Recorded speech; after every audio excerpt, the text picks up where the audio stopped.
시국선언 본격적으로 진행하도록 하겠습니다. 감사합니다. 저도 다른 사람들처럼 학교 잠바를 입고 나왔으면 더 좋았을 것 같은데 아쉽게도 저는 잠바가 없어서 그냥 맨몸으로 나오게 되었습니다. 그래도 아직까지 제 얼굴은 액면가는 대학생 같으니까 네, 정식으로 인사드리겠습니다. 안녕하십니까. 저는 아주대학교에 재학 중인 21학번 25살 노기범이라고 합니다. 이번 12.3 개몽령에 관련한 변론들을 들으면서 저는 지난 2월 25일에 있었던 김계리 변호사님의 최후 진술 변론이 정말 기억에 남습니다. 저는 개몽되었습니다 라고 말하던 변호사님의 말씀을 들으면서 저 또한 역시 마찬가지다 라고 수도 없이 생각했습니다. 과연 여기 있는 저희 학생들 중에서 과연 몇 명이 이번 계엄령이 없었다면 우리나라의 실태를 제대로 파악할 수 있었을까요? 인간은 원래 서서한 변화를 잘 눈치채지 못합니다. 어제의 삶이 오늘이랑 비슷했으니까 오늘도 어제처럼 낮에는 수업을 듣고 밤에는 친구들을 만나 맛있는 밥을 먹거나 알바를 가고 저녁은 어제처럼 똑같이 집에서 유튜브나 넷플릭스를 보면서 쉴 수 있었으니까. 그러나 우리가 알게 모르게 우리나라의 입법, 사법, 언론 체계는 점차 무너지고 있었습니다. 이 자리에서 저는 우리나라가 홍콩의 뒷발을 따라가지 않게 하기 위해서 간곡하게 호소드립니다.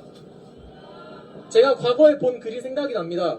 한 나라의 입법, 사법, 행정, 그리고 언론과 선거를 모두 조정할 수 있으면 이론적으로 그 나라의 정복이 가능하다고요. 지금 제가 결론을 내려봤을 때 우리나라는 행정을 제외한 나머지 분야가 전부 위태롭다고 생각하고 행정마저도 현재 마지막 기로에 서 있다는 생각이 듭니다.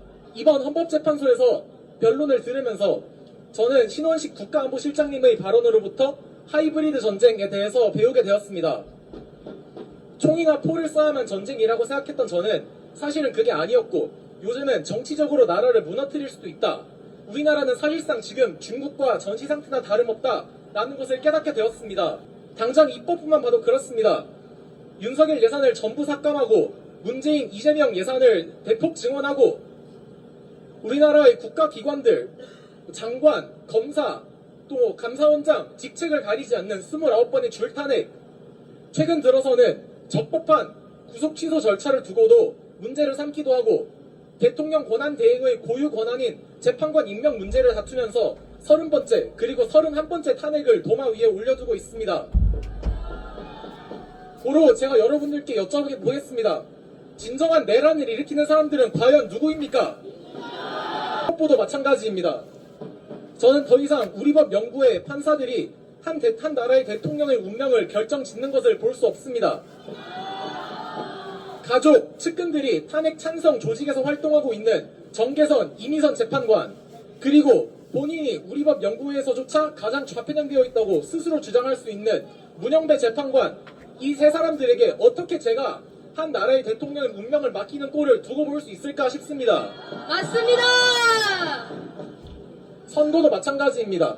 당장 형상기억종이나 기이할 정도로 이상한 사전투표 득표를 제쳐두고 생각하더라도 현재 선관위는 국민들의 신뢰를 얻지 못할 정도로 숨기고 있는 것이 너무나도 많습니다.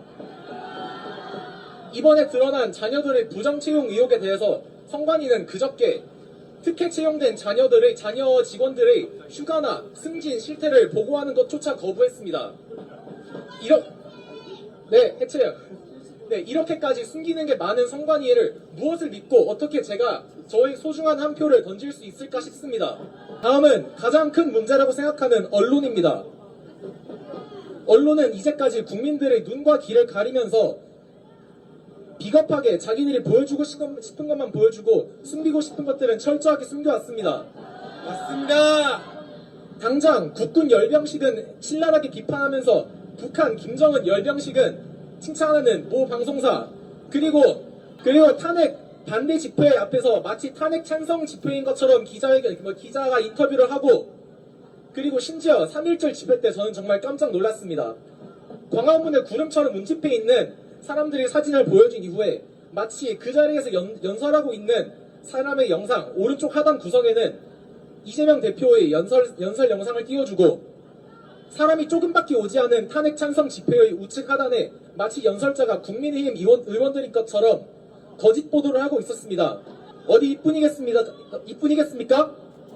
서부지법 난동 당시에 존재하지도 않았던 차은경 나와라는 음성을 후시 녹음한 뒤에 촬영한 동영상에 덮어씌워 마치 폭력 시비처럼 영상을 거짓 증거를 조작하고, 그리고 수상할 정도로 토요일만 되면 비춰주는 방향이 돌아가는 광화문의 CCTV는 이미 우리나라의 눈과 귀를 닫기에 충분했습니다. 맞습니다. 저는 본디 언론에 굉장히 순종적인 사람이었습니다. 나보다 더 잘 아는 사람들이 해주는 얘기니까, 실제 취재를 발로 뛴 사람들이 나한테 전달해주는 얘기이니까 라고 생각을 하면서 그런 얘기들은 고지고대로 듣고 믿어도 된다고 생각했습니다. 그러나 저는 최근에 8년 전 박근혜 대통령 탄핵 당시에 광화문에 모였던 탄핵 반대 집회 사진을 보게 되었습니다. 정말 사진상으로는 사람들이 끝도 없이, 정말 집회의 끝이 어디인지 파악할 수도 없을 정도로 많은 사람들이 몰려있는 사진을 저는 처음 보았고, 저는 정말 현실을 안 뒤로 깜짝 놀랐습니다. 다만 저는 8년 동안 그 진실을 모르고 있었습니다. 그 어느 언론에서도 이를 보도해주지 않았기 때문이죠. 맞습니다. 이번 기회에 저는 그동안 순종적인 태도로 언론을 받아들이고 고지고대로 믿었던 제 스스로를 반성하고자 합니다. 멋있다. 죄송합니다. 초등학교 때는 미국산 소고기가 국내에 들어오는 것이 무서웠고, 이를 막기 위해서 촛불을 들고 행진하는 어른들이 정말 멋있어 보였습니다. 죄송합니다. 중학교 때는 사드 전자파 관련 괴담을 고지고대로 믿었고, 사드의 배치가 국내 외교에 정말 크나큰 악영향을 가져올 줄 알았습니다. 또 죄송합니다. 고등학교 때는 박근혜 대통령 탄핵 당시 태블릿 PC와 같은 거짓 증거를 고지고대로 믿었고, 광화문에 계신 여러분 태극기 어르신들이 이해가 되지 않았습니다. 그 태블릿 PC가 결국에 헌법재판소에서 증거로 채택되지도 않았다는 사실조차 저는 최근에 알게 되었습니다. 하지만 대학생이 된 저는 이제 언론의 위험성과 무서움을 충분히 인지한 것 같습니다. 저쪽에서 생산해내는 끊임없는 가짜 뉴스와 거짓 증언들에 저는 더 이상 휘둘릴 생각이 없습니다. 그리고 이 가짜 뉴스를 살포하며 국민들의 눈과 귀를 닫으려고 시도했던 수많은 악덕 방송사들은 반드시 그 대가를 치르게 될 것입니다. 인사청문회 당시에 우리 이진숙 방송통신위원장님의 파일 뒤편에 적혀있던 그 메시지 그대로입니다. 부역자들에게 최후의 심판이 기다리고 있습니다. 이처럼 무너져가고 있던 입법, 사법, 언론, 그리고 선거 속에서 저는 우리나라가 점차 중국과 북한처럼 공산화의 길로 접어들고 있다는 사실을 깨달았습니다. 맞습니다. 이번에 민노총 간부들이 간첩 행위를 했다는 이유로 고작 징역 15년의 처벌을 받았을 때 함께 공개되었던 그 간첩 지령문들은 가히 충격적이었습니다. 남녀 갈등을 일으켜라, 후쿠시마 오염수로 선동을 일으켜라, 이태원 참사를 기반으로 사회 갈등을 조장해라 등과 같이 최근 들어 우리나라에서 있었던 수많은 쟁점들, 그리고 시끌시끌했던 점들이 전부 북한의 영향이 묻어 있었다는 점을 깨달았습니다. 이때 북한이 지령으로 내렸던 구호 중에서는 이게 나라냐라는 구호도 있었다고 합니다. 여기 계신 학생분들 전부들 고등학교 때 원치 않는 일이 일어나거나 공부가 힘들 때면 이게 나라냐 하면서 서로 장난치던 기억들 한 번쯤 있으실 겁니다. 네, 있습니다. 이런 장난들에조차 북한의 지령이 알게 모르게 묻어 있다는 것을 알게 된 저는 정말이지 큰 충격에 빠지지 않을 수 없었습니다. 이 와중에 대통령 후보자 토론에서 북한을 주적이라고 절대로 말할 수 없다는 전 대통령, 그리고 이 사람은 USB를 김정은에게 넘겨주고 현재 야당의 당대표는 우리 북한의 김정일, 김일성 주석의 노력이 헛되이지 않게 노력해달라라는 말을 하는 등 북방 백서에 명확히 명시되어 있는 주적을 상대로는 도저히 할 수 없는 행위라고 판단이 됩니다. 맞습니다. 21세기에 간첩이 어디 있어라는 말은 더 이상 통하지 않습니다. 우리는 국가 전복 상태를 만들기 위해서 은밀하게 밑에서 노력해왔던 통합진보당 사건이 불과 10년 정도밖에 되지 않았다는 사실을 다시 한번 기억해야 합니다. 맞습니다. 이 통진당의 잔재들은 아직까지도 정계에 남아 자기들끼리 새로 노동당을 결성해서 사회주의를 아직까지도 내세우고 있습니다. 맞습니다.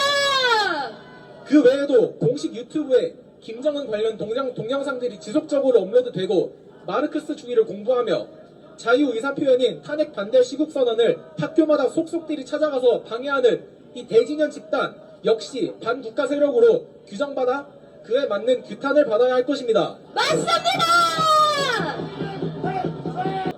우리 대진연의 숱한 방해를 무릅쓰고 성공적으로 탄핵 반대 시국선언을 마치신 여러분들에게 정말이지 감사의 말씀을 전하고 싶습니다. 감사합니다. 저는 중학교, 고등학교 동안 4.19, 또 5.18과 같이 교과서에서나 실릴 법한 큰 일들은 제 세대에서 일어나지 않을 것이라고 생각했습니다. 왜냐? 우리나라가 제대로 현대화되어 자리 잡기 이전이니까. 내 세대 때는 국가가 안정적으로 원활하게 굴러가겠지라는 안일한 생각을 하곤 했습니다. 하지만 이제 제 생각은 다릅니다. 저는 지금 현대사회의 중요한 순간을 제가 함께하고 있구나 라는 생각을 12.3 계엄 이후로 절실히 깨닫고 있습니다. 맞습니다. 그간 광복과 6.25 전쟁, 그리고 급속한 경제성장과 민주주의의 안착까지 우리나라가 이 자리까지 올 수 있었던 이유는 모두 애국 어르신들 여러분들의 투쟁 덕분이었습니다. 감사합니다. 자유와 번영은 그냥 주어지는 것이 아니라 우리는 우리보다 먼저 애쓰신 어르신들의 피 위에서 번영을 하고 있었다는 점을 깨달았습니다. 맞습니다. 우리보다 먼저 애써주신 그리고 오늘날의 대한민국을 만들어주신 여러분들께 너무너무 감사드립니다. 감사합니다. 이제는 우리의 차례입니다. 우리나라의 자유민주주의는 우리 손으로 지켜나가야 합니다. 맞습니다. 도로 같이 계속해서 싸웁시다.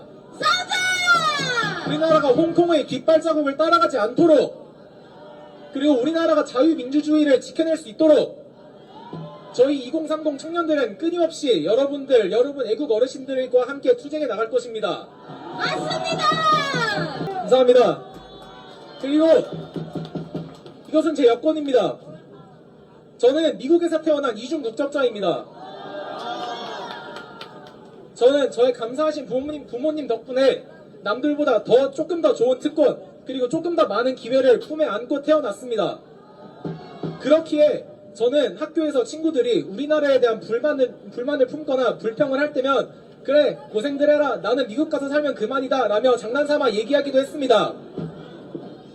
그러나 우리나라가 진짜 위기에 마주하는 상태를 보니 제 발걸음은 쉽게 떨어지지 않습니다. 멋있다. 어쩌면 저는 제가 생각했던 것보다 이 나라를 훨씬 더 많이 사랑하고 있었을지도 모릅니다. 그렇기에 저도 끝까지 함께 싸우겠습니다. 우리 손으로 대통령을 지켜내고 탄핵을 각하시키면 무너져가던 우리나라의 법치주의와 언론, 선거 등을 바로잡을 수 있을 것이 분명합니다. 맞습니다. 점점 풀려가는 날씨만큼이나 앞으로도 좋은 소식들이 우리를 기다리고 있을 것이라고 확신합니다. 이만 마치겠습니다. 감사합니다.